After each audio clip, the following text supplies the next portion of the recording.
नमस्कार। अत्ति की पाठशाला पर आप सभी का स्वागत है। मैं रिपुसूदन चौबे आप सभी का अपने चैनल अत्ति की पाठशाला पर स्वागत करता हूं।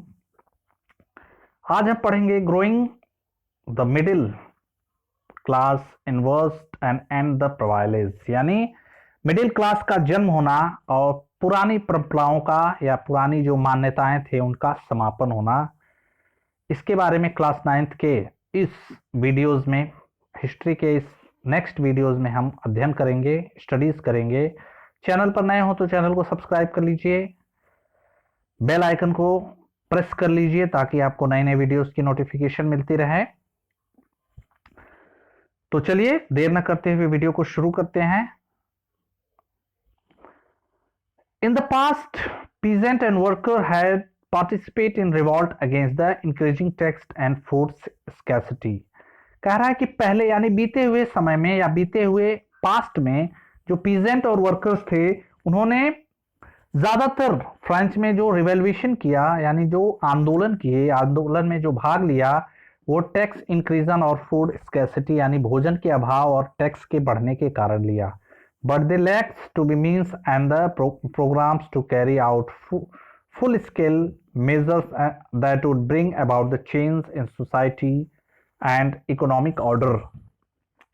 कह रहा है लेकिन उनके पास प्रोग्रामों का अभाव था कि उनके विचारों को, उनके पास स्केल और मेजरमेंट का अभाव था कि किस तरह वो समाज के और सामाजिक और आर्थिक इस बदलाव को कर सकें या इस सामाजिक और आर्थिक सिचुएशन को बदल सके, इसका उनमें अभाव था। इसके लिए उनके पास कोई प्रोग्राम नहीं था। They was left to those groups within the third state who have become the prosperous and had access the education and new ideas। उन्होंने जो थर्ड स्टेट के ग्रुप्स थे, जो संपन्न थे, जो एजुकेशन प्राप्त कर रहे थे, जो नए विचार प्राप्त कर रहे थे, इसकी जिम्मेदारी या इसकी रिस्पॉन्सिबिलिटी उनके ऊपर छोड़ दी। In 19th century, witness the emergence of social groups term in middle class। 18th century में या 18th century इसकी गवाह है कि फ्रांस में एक नए सामाजिक ग्रुप का जन्म हुआ जिसे मिडिल क्लास के रूप में जाना गया। who earned their wealth through an expanding overseas trade and farm the manufacture of goods such as woolen and silk textile and were either export और brought by the richer member of the society। कह रहा है कि वह middle class था जो अपने संपत्ति का अर्जन एक्सपेंडिंग ओवर सी यानी समुद्री रास्तों के व्यापार या समुद्री व्यापार को बढ़ाकर किया, सामानों को बनाकर किया। कैसे सामान? उलेन और सिल्क टेक्सटाइल यानी उलेन और सिल्क के बने सामानों को या तो एक्सपोर्ट करके या उन्हें रिच मेंबर के लिए, समाज में संपन्न लोगों के लिए लाकर अपने व्यापार की शुरुआत की। In addition to merchant and the manufacturer, the third state includes professions of the lawyer or administrative officer। इन व्यापारियों के अतिरिक्त या इन मैन्युफैक्चर मर्चेंट के अतिरिक्त थर्ड स्टेट में जो प्रोफेशंस थे जैसे लॉयर या एडमिनिस्ट्रेटिव ऑफिसर्स थे वे भी इसमें आते थे। All these were educated and believed that no group in society should be privileged by the birth। ये सभी पढ़े लिखे थे और ऐसा मानते थे कि परंपराओं के आधार पर या जन्म के आधार पर किसी के साथ भेदभाव नहीं किया जा सकता या जन्म के आधार पर कोई समाज का ग्रुप नहीं है। Rather a person's social position must depend on their merits। क्योंकि किसी भी सामाजिक व्यक्ति की जो स्थिति है उसके गुण के आधार पर होनी चाहिए। These idea involves the society based on freedom and equal law। ये जो विचार थे ये समाज पर स्वतंत्रता और सामाजिक समानता के नियमों पर आधारित थे, समान अपॉर्चुनिटी पर निर्भर थे, समान अवसरों पर थे। They all are put the forward by the philosopher of Joseph Locke and Jean Jacob Rousseau। ये जो फिलोसफर थे, ये विचार जो दार्शनिकों के थे उसमें जॉन लॉक्स और जीन्स जैकब रोusseau था। In his two treatises of governmental law, such refer to be doctrines of divine and absolute right of monarch Rousseau carries the ideas forward for prospering a form of government based on social contract between the peoples and their representative. कह रहा है कि उनकी जो books थी the two treatises of the government, यानी सरकार के दो संधियां या सरकार के दो स्वरूप, उसमें लॉक ने ऐसे सिस्टम की बात की थी या ऐसा सिस्टम या डॉक्ट्रिन या तानाशाही सिस्टम को हटाने और एक एब्सोल्यूट राइट्स ऑफ मोनार्च यानी राजतंत्र के एक निश्चित अधिकारों का वर्णन किया था। रूशो ने एक आइडिया को आगे बढ़ाया जिसमें एक ऐसे गवर्नमेंट का स्वरूप बताया गया जो एक सोशल कॉन्ट्रैक्ट यानी सामाजिक संबंध पर निर्भर थी, जिसमें लोग अपने रिप्रेजेंटेटिव को चुन सकते थे। In the spirit of law यानी कानून को अलग करना या कानूनों का बंटवारा, जिसमें मैस्टिक्यूस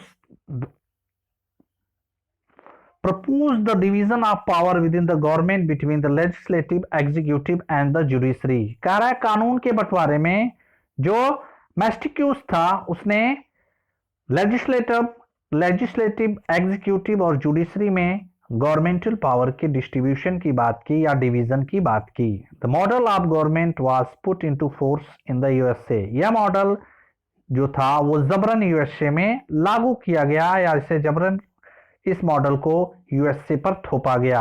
after the 13 colony declare their independence from Britain. जब ब्रिटेन के द्वारा अमेरिका की 13 कॉलोनियों को स्वतंत्र किया गया तब इस मॉडल को वहां पर लगाया गया। The American constitution and the guarantees of individual right was the important example of political thinker in France. कह रहा है कि जो अमेरिकन कॉन्स्टिट्यूशन में जो इंडिविजुअल राइट की गारंटी है वह एक अच्छा एग्जाम्पल है फ्रेंच के थिंकर यानी विचारकों का। यह विचार जो फंडामेंटल राइट्स का है वह फ्रांसीसी विचारकों का था और इसका एक्सपेरिमेंट उन्होंने अमेरिका की उन 13 कॉलोनियों पर किया जो ब्रिटेन के अधीन थी और जिसे फ्रांस ने मुक्त कराया था। The ideas of the philosopher were discussed intensely in slogans and coffee house and spread among the people through books and newspapers। कह रहा है यह जो फिलोसफर्स के आइडियाज थे यानी यह जो मनोशास्त्रियों के विचार थे इसे बहुत अधिक मात्रा में स्लोगन्स में डिस्कस किया गया, कॉफीज हाउस में डिस्कस किया गया और इसे लोगों के बीच बुक्स और न्यूज़पेपर के द्वारा फैलाया गया, यानी किताबों और समाचार पत्रों के माध्यम से इनके विचारों को फैलाया गया। The ideas of the philosopher were this was frequently read about the groups for the benefit of those who can not read and write. कह रहा है इन विचारकों को एक ग्रुप के द्वारा इसलिए फैलाया गया ताकि उन लोगों को इसका लाभ मिल सके जो या न तो पढ़ सकते हैं न तो लिख सकते हैं। The news that Louis XVI planned to impose further taxes be able to meet the expense of state generate anger the protest against the system of privilege। Louis 16 ने जब यह योजना बनाई कि टैक्स को आगे और ज्यादा बढ़ाया जाए ताकि खर्चों को पूरा किया जा सके, यह जो न्यूज थी यह लोगों में गुस्सा और विरोध को जन्म दिए और उन्होंने इस प्राचीन सिस्टम को हटाने का या इसका विरोध करने का जो प्रोत्साहन था वो कर दिया। The outbreak of the revolution यानी क्रांति की शुरुआत। Louis 16 has increase taxes for reason you have learn in the previous section. Louis 16 ने टैक्सेस को क्यों बढ़ाया इसके बारे में आपने प्रीवियस यानी पिछले वीडियोस में आपने या पिछले इसके पीछे आपने इसके बारे में जाना कि पिछला जो सेक्शन था उसमें मैंने यह बताया आपको कि लुइस 16 ने टैक्स क्यों बढ़ाया। How do you think he could be give gone about doing this. कह रहा है कि हाउ डू यू थिंक किस तरह आप सोच सकते हैं कि he could gone about doing this thing कि वह इन सारी चीजों को जाने देता, मतलब जो भी उसका विरोध हो रहा था वह इस पर कोई रिएक्शन नहीं लेता, वह अपने विरोध को होने देता। In France of old regimes of monarchs did not have the powers to impose taxes according to his will alone. France की प्राचीन वंशज में या फ्रांस की प्राचीन मोनार्चियल सिस्टम में राजा को या किंग को यह पावर नहीं थी कि वह अकेले ही टैक्स को पब्लिक पर इंपोज कर दे. Rather he had to call a meeting of Estates General. बिना ई स्टेट जनरल की मीटिंग को बुलाए वह टैक्स को इंपोज नहीं कर सकता था, which would be then passed his proposal for new taxes. जब तक कि वो अपने न्यू टैक्सेस के प्रपोजल को पास नहीं कर सकते थे. कौन? ई स्टेट जनरल जब तक टैक्स के प्रपोजल को पास नहीं करते तब तक जो फ्रांसीसी शासक था वो टैक्स नहीं बढ़ा सकता था. The State General was a political body to which 3 states sent their representative. कह रहा है कि जो स्टेट जनरल थे वो पॉलिटिकल बॉडी थे, यानी राजनीतिक पॉलिटिकल पावर के राजनीतिक शक्ति के एक हिस्सा थे, जो रिप्रेजेंटेटिव्स भी थे, वहां के पब्लिक या स्टेट के रिप्रेजेंटेटिव भी थे. However, the monarch could decide when call meeting to his body. Monarch या राजतंत्र तभी यह निर्णय ले सकता था जब वह उनकी मीटिंग बुलाता था, या जब वह उनकी मीटिंग बुलाता था और उसमें कोई निर्णय वो लेते थे, तभी जो मोनार्च था या राजतंत्र था कोई भी निर्णय ले सकता था. The last time it was done in 1614. अंतिम बार यह मीटिंग 1614 में हुई थी, यानी 1614 में अंतिम बार यह मीटिंग की गई थी. On 5 May 1789, Louis XVI called together the Assembly of the East State General and passed proposal for new taxes. 5 मई 1789 को लुइस 16 ने एक साथ असेंबली मीटिंग को अरेंज किया स्टेट जनरल की, और नए टैक्सेस के प्रपोजल को पास करने का विचार रखा, या नए टैक्सेस के प्रपोजल को उनके सामने रखा गया. The representative hall in the west hill was prepare to host the delegates. जो रिप्रेजेंटेटिव हॉल था, जो पार्लियामेंट हॉल था वर्स्टाइल का, वह पूरी तरह होस्ट या डेलीगेट्स के लिए तैयार था. The first and second state had sent 300 representative. पहला और दूसरा जो स्टेट था उसने 300 प्रतिनिधियों को भेजा, who were seated in the row facing each other in 2 sides. जो एक दूसरे के सामने रो एंड कॉलम्स में बैठे थे और उनका मुंह एक दूसरे के सामने था.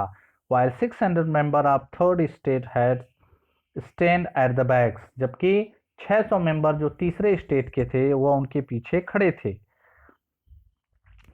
The third state was represented by more prosperous and educated member. Third estate जो था उसमें बहुत संपन्न और पढ़े लिखे मेंबर्स थे. Peasant, artisan and women were denied entry in assembly.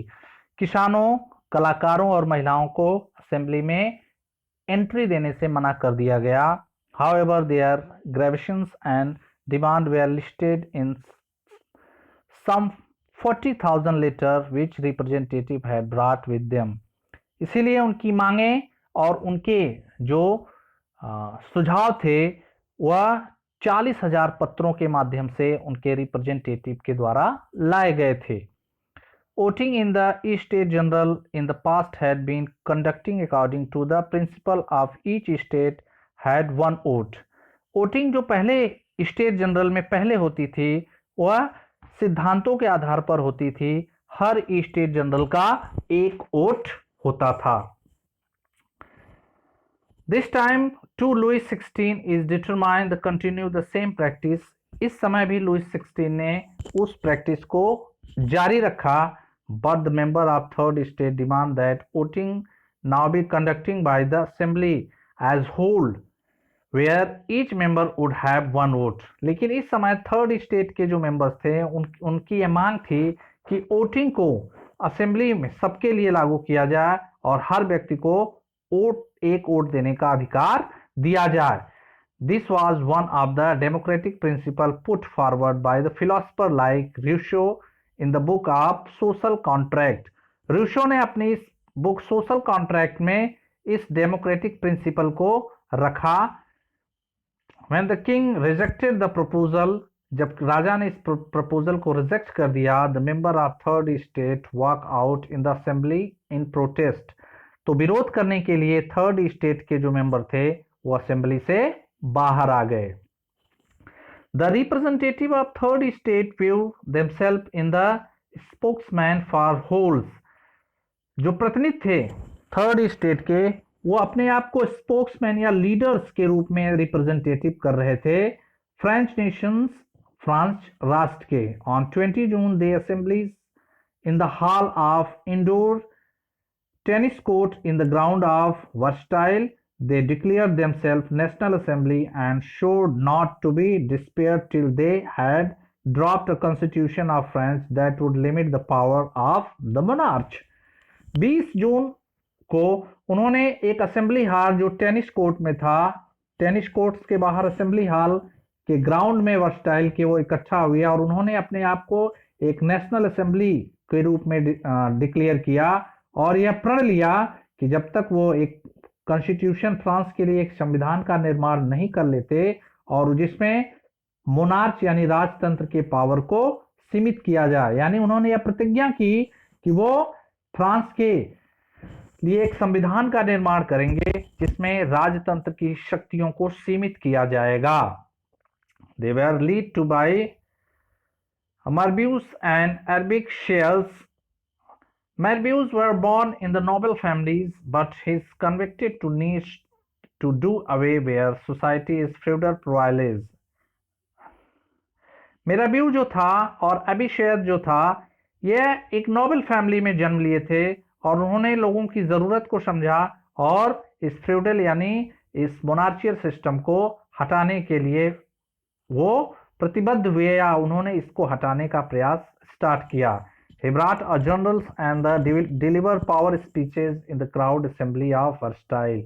वह प्रतिदिन या वह जनरल्स यानी अपने पत्रों के माध्यम से, न्यूज़पेपर के माध्यम से, स्पीच भाषणों के माध्यम से भीड़ में वर्सटाइल के बहुत ही शक्तिशाली स्पीच को देता था। Abbe Sieyes originally a priest wrote the influence the pamphlet called the third estate. जो अबिशेयर था वह प्राय एक पुजारी था जो अपने पम्पलेट के माध्यम से लोगों को बहुत ज़्यादा प्रभावित करता था या अपने लिखे गए पम्पलेट से लोगों को प्रभावित करता था। देखिए दोस्तों, यह वो मीटिंग्स है, ये वो टेनिस कोर्ट है ओथ में जहां पर थर्ड स्टेट के जो मेंबर्स थे वो इकट्ठा हुए थे। While National Assembly was busy in Versailles drafting a constitution, the rest of France stretched to be turmoils। कह रहा है कि जब फ्रांसीसी या फ्रांस की नेशनल असेंबली वर्सटाइल में कॉन्स्टिट्यूशन का निर्माण करने में व्यस्त थी तो फ्रांस में किंग के विचारों को लोग लागू करने में लागू थे या लोग टर्मोल्स हो रहे थे, मतभ्रमित हो रहे थे। The sharp winter to means bad harvest and prices bread rose। कह रहा है कि उस समय ठंड के महीनों में फसल नष्ट हो चुकी थी और जो रोटी या ब्रेड के प्राइसेस थे वो बढ़ रहे थे। Often baker exploited the situation and hoard supplied। कभी कभी जो बेकर्स थे वो इस सिचुएशन का लाभ लेते थे और सप्लाई को रोक देते थे या उसे रुक रुक कर देते थे। After spending hours in long queue, the bakery crowded of angry women storms into the shops। कह रहा है कि घंटों लंबी लाइन में खड़ी होने के बाद जब महिलाएं उससे बेकरी या भीड़ गुस्से में हो जाती थी तो वह दुकानों को तोड़ देती थी या दुकानों को लूट लेती थी। At the same time, king ordered to troop to move into the Paris। उसी समय राजा ने सेना को यह आदेश दिया, सेना की टुकड़ी को, कि वो पेरिस में जाए। On 14 July agitated crowd storm and destroy the Bastille। 14 जुलाई को गुस्से वाली भीड़ ने बेस्टिल को नष्ट कर दिया और आग लगा दी। In countryside, rumor spread from the village to village that Lord of Mandor had hired bands who have to there destroy the ripe crops।